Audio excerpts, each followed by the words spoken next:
You're good. Alright, I am Steve Mead, and I am a foundry artist here in Caroline County at the Caroline County Council of Arts. Today we're going to learn how to stretch your own canvases. So what I'm going to do is I'm going to show you how to stretch your own canvas with materials that can all be found in Caroline County, Maryland.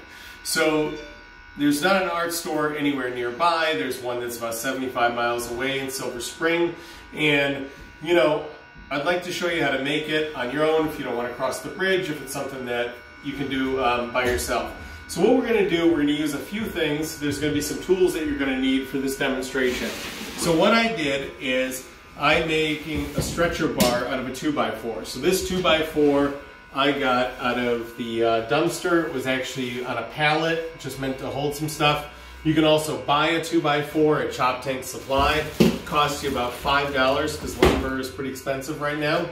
And with one regular 2x4, you can make 8 12x12 paintings.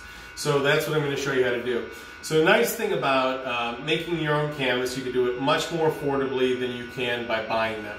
So I looked up online, if we were to buy 43 12-inch by 12-inch canvases, it would cost about $447.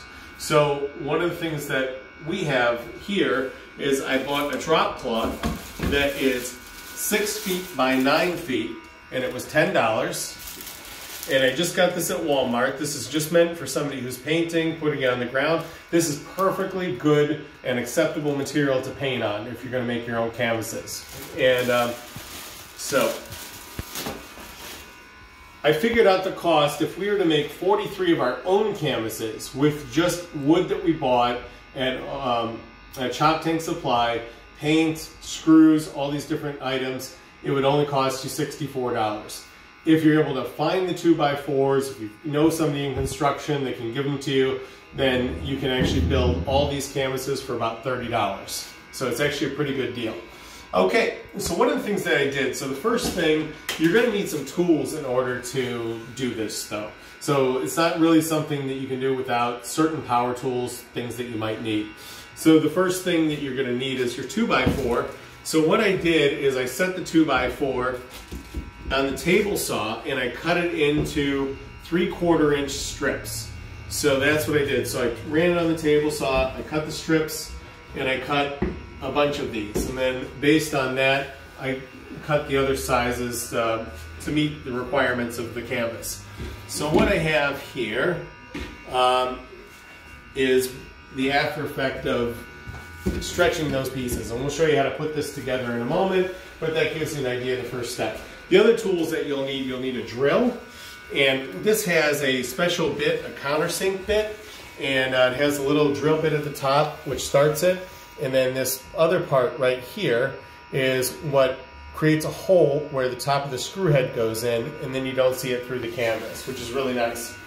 You're going to need a staple gun. I generally like the JT21. It's a lightweight staple gun, and I particularly like this one. It works very well. It's the staples go in very easily. You don't have a lot of things where they bounce back at you. So you can also get a heavy-duty staple gun, but I have more problems with these and the staples bouncing back, and it's not necessary for what we're doing. Okay? So you can buy this staple gun at Walmart also in Denton. And also Chop Tank Supply.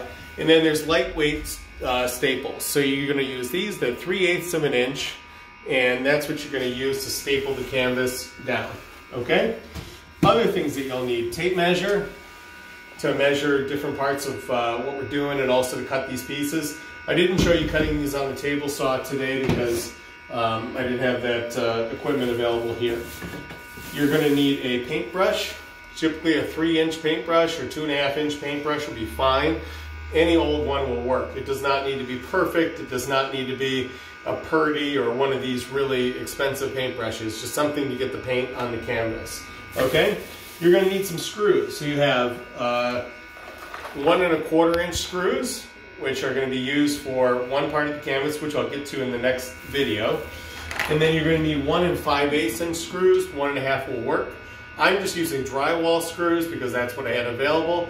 It does not matter. You could use deck screws, you could use drywall, screws, anything. It does not matter for this, this type of demonstration and this kind of canvas. So, and all this stuff can be found at Chop Tank Supply or Walmart. So you can get all of these things locally.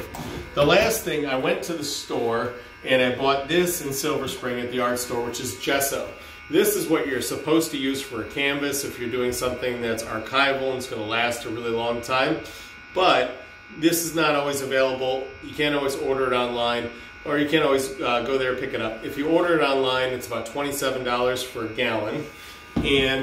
But you can also do just as well with Glidden ceiling paint, which you can also get at Walmart. Just get a flat finish ceiling paint. That'll work perfectly fine for stretching your canvas and getting everything to work.